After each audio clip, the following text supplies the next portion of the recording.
Hello friends, તો આગળના જે લેક્ચર છે એમાં આપણે જોયું કે સક્રિયકરણ ઉર્જા એટલે શું અને તાપમાનની જે આધારિત અસર છે એટલે કે perfect dependency and the approx dependency એની આપણે વાત કરી અને બોલ્ટ્ઝમેન મેક્સવેલના ગ્રાફની મદદથી જે એપ્રોક્સ ડિપેન્ડન્સી છે એને આપણે સમજ્યા.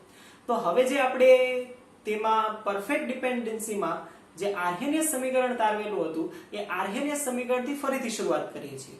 તો આર્હેનિયસ સમીકરણ કંઈક આવું હતું કે k a * e⁻ ea/RT.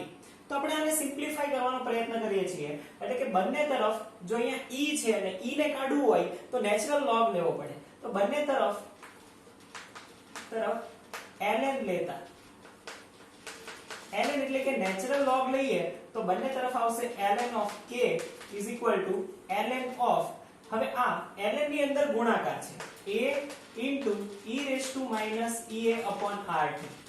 log ની અંદર જ્યારે પણ ગુણાકાર હોય તો શું થઈ જાય તો એનો થઈ જાય સરવાળો. તો અહીંયા થઈ જશે ln k = ln of a plus ln of e⁻ea/RT. હવે જ્યારે પણ આપણે નેચરલ લોગ ની વાત કરીએ છીએ તો એનો બેઝ પણ શું હોય e જ હોય, રાઈટ? બેઝ પણ e હોય, આ પણ e છે તો આ કેન્સલ આઉટ થઈ જશે.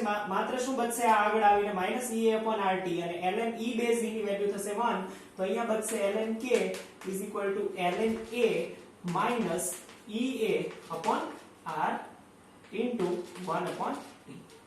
શા માટે 1/t ને અલગ લખ્યું છે એનું કારણ છે કેમ કે આપણે ગ્રાફ બનાવવાના છીએ કોના વર્સિસ કોનો, તો કે આ કોન્સ્ટન્ટ છે સેમ ea/RT કોન્સ્ટન્ટ છે, રાઈટ? આ બે વેરીએબલ છે, તાપમાન સાથે કોણ બદલાઈ શકે? વેગ અચળાંક, એટલે કે એનો વેગ બદલાઈ શકે. તો આને આપણે લઈ લઈએ છીએ y, રાઈટ?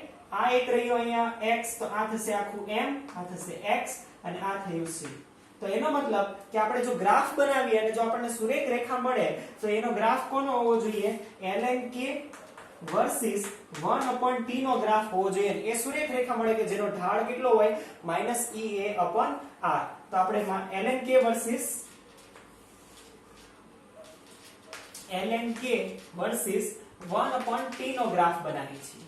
જો અહીંયા પણ ગ્રાફનો જે ઢાળ છે એ કેવો છે? માઈનસ છે. જો ગ્રાફનો ઢાળ માઈનસ હોય તો રેખા કેવી આવશે? ઢળતી રેખા આવશે, રાઈટ? સ્લોપ આવી રીતે નેગેટિવ છે એટલા માટે. તો આ થશે m કે જેની વેલ્યુ કેટલી થશે? -ea/r. ફાઇન. ચાલો આગળ વાત કરીએ છીએ કે અહીંયા જે આ આડછેદની વેલ્યુ છે એ આડછેદ કેટલો થશે? એ થશે ln a, રાઈટ? આડછેદની વેલ્યુ ln a થશે કે જેના પરથી આપણે આ રીતે મેળવીશું. તો એના પરથી આપણે એવું કહી શકીએ કે આપણને આર્હેનિયસ અચળાંક મેળવવો હોય તો ગ્રાફ પરથી આપણે આવી રીતે મેળવી શકીએ છીએ. જુઓ આ સમીકરણને હજી આપણે સિમ્પ્લિફાય કરી શકીએ. કઈ રીતે? કેમ કે આ નેચરલ લોગ છે, આપણે કોઈનો પણ નેચરલ લોગ ના શોધી શકીએ. શું શોધી શકીએ? 10 બેઝ લોગ. તો નેચરલ લોગ ને 10 બેઝ લોગ માં કન્વર્ટ કરવું હોય તો શું કરવું પડે? તો આપણને ખબર છે 2.303 વડે મલ્ટીપ્લાય કરવું પડે. તો જ્યાં પણ નેચરલ લોગ છે ત્યાં 2.303 વડે મલ્ટીપ્લાય કરો તો 2.303 log k is equal to, આ પણ 2.303 log is equal to 2.303 log a minus ea/RT. થાય આવું? અહીંયા પણ 2.303, અહીંયા પણ 2.303. બધાને જો 2.303 વડે ભાગવું તો અહીંયાથી નીકળી જાય, અહીંયાથી નીકળી જાય, અહીંયા આવી જાય. તો આ રીતે થશે કે આ રીતનું મળશે આપણને સમીકરણ કે log k is equal to log a minus ea/2.303 RT. આ જે સમીકરણ આપણને મળ્યું એને જ આપણે કહીશું આર્હેનિયસ સમીકરણનું સિમ્પ્લિફાઈડ સ્વરૂપ એટલે સરળ સ્વરૂપ, રાઈટ? તો આ પહેલું સમીકરણ છે કે જે આપણે યાદ રાખવાના છીએ. દાખલામાં આપણે આ વાપરી શકીએ છીએ, ડાયરેક્ટ આપણે આ વાપરી શકીએ નહીં. તો આપણે કયું વાપરીશું? આ, કેમ કે આમાં વેલ્યુ મૂકીને આપણે શોધી શકીએ ને આગળ દાખલો ગણી શકીએ. તો આ પહેલું સમીકરણ છે કે જે આર્હેનિયસ પરથી આપણે યાદ રાખવાના છીએ. હજી એક સમીકરણ છે જે આપણે ગોતવાના છીએ અને યાદ રાખવાના છીએ અને એ છે આર્હેનિયસ સમીકરણ માટે ea ની વેલ્યુ મેળવવી હોય તો ea ની વેલ્યુ મેળવવા માટે કઈ રીતે કરીશું? તો કમ્પેર કરવાના છીએ. તો બે વેગ અચળાંક માટે કમ્પેર કરીશું, તાપમાન T1 અને T2. તો આ થયો ગ્રાફ અને આર્હેનિયસ સમીકરણ માટે એનું સિમ્પ્લિફાઈડ સ્વરૂપ, સરળ સ્વરૂપ. ચાલો ઇરેઝ કરીએ અને આપણે આગળ વધીએ. તો ઇરેઝ કરીએ છીએ. આ જે છેલ્લું ઇક્વેશન છે એ આપણે યાદ રાખીશું.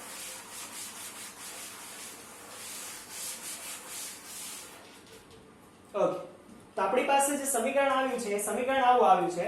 હવે ધારો કે કોઈ પ્રક્રિયા માટે T1 તાપમાને એનો વેગ અચળાંક છે K1 અને T2 તાપમાને વેગ અચળાંક છે K2.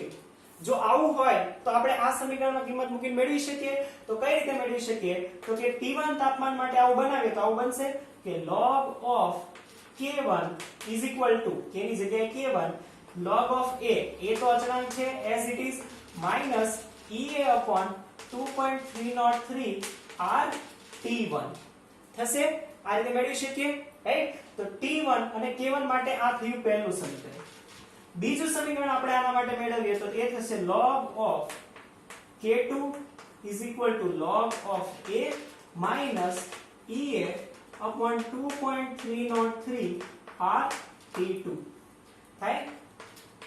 તો આ થયું બીજું સમીકરણ. હવે આ બંને સમીકરણને તો આપણે એવું કરીશું કે સમીકરણ 2 માંથી એકને બાદ કરો કે 1 માંથી 2 ને બાદ કરો, આપણને એક સમીકરણ મળશે. તો આપણે એવું કરીએ છીએ કે સમીકરણ 2 માંથી સમીકરણ 1 ને બાદ કરીએ અને જે સમીકરણ ફાઇનલ મળે છે એ આપણે યાદ રાખવાના છે. તો આપણે કહીએ છીએ સમીકરણ 2 માંથી 1 ને બાદ કરતા, subtracting 2 from 1. ચાલો તો આપણે બાદ કરીએ છીએ તો શું થશે? તો આપણે સમીકરણ 2 માંથી એટલે કે આ log K2 minus log K1, right? log A cancel out is equal to, તો અહીંયા શું બચશે? આ જે 2 છે એ માઈનસ રહેશે કેમ કે એનું જે આખું પદ છે એમાં આગળ માઈનસ છે. પણ જો આપણે સમીકરણ 1 ને માઈનસ કરતા હોઈએ એટલે કે અહીંયા પણ માઈનસ તો અહીંયા માઈનસ માઈનસ આ પ્લસ થઈ જશે. તો આ વેલ્યુ મળશે પ્લસ, આ વેલ્યુ મળશે માઈનસ, રાઈટ? જો તમને ના સમજાતું હોય તો તમે બ્રેકેટમાં લખી અને આગળ માઈનસ કરીને કરી શકો છો. હું ડાયરેક્ટ કરું છું. તો આ વેલ્યુ થશે પ્લસ, તો એ આવશે EA upon 2.303 R T1 minus EA upon 2.303 R T2. ચાલો અહીંયા તો એક કોમન દેખાય છે કે 2.303 R અને EA આ કોમન નીકળી જશે. બીજું અહીંયા log ની પ્રોપર્ટી વાપરીએ છીએ કે log x minus log y, તો log x upon y. તો log ની પ્રોપર્ટી અને અહીંયાથી કોમન લઈએ તો આપણી પાસે ફાઇનલ ઇક્વેશન આવશે કે log of K2 by K1 is equal to, અહીંયા શું કોમન લીધું હતું આપણે? કોમન લીધું હતું EA upon 2.303 R into 1 upon T1 minus 1 upon T2. બચશે આટલું, રાઈટ? આ જે સમીકરણ છે આ સમીકરણ ફાઇનલ સ્વરૂપ છે કે જે આપણે યાદ રાખવાના છીએ કે જ્યારે બે વેગ અચળાંક અથવા તો બે તાપમાન આપેલા હોય અને એના માટે આપણે વાત કરતા હોઈએ ત્યારે થશે આ. તો આ બે સમીકરણ આપણે જે યાદ રાખ્યા, પહેલું સમીકરણ આવું હતું log K is equal to log A minus EA upon 2.303 RT. અને બીજું સમીકરણ આ આર્હેનિયસના બંને સ્વરૂપો સમીકરણના આપણે યાદ રાખવાના છીએ કે જેનો આપણે ડાયરેક્ટ દાખલામાં યુઝ કરવાના છીએ. હવે અહીંયા એક સરળ રીતે યાદ રાખવાની ટેકનિક એ શું છે કે ઘણી વખત મિસ્ટેક શું કરે છોકરાઓ, કન્ફ્યુઝ અહીંયા થાય કે અહીંયા K2 by K1 છે તો અહીંયા T2 by કે T1 by એ કન્ફ્યુઝ થાય. તો એટલું યાદ રાખો કે જે આ તાપમાનનો જે સંબંધ છે ને એ કઈ રીતે જોઈશું તો કે અહીંયા K2 K1 હોય ને તો અહીંયા એનાથી ઉલટું T1 અને T2 હશે, રાઈટ? આપણે K2 ને ઉપર લખતા હોઈએ તો અહીંયા T2 પાછળ રહેશે.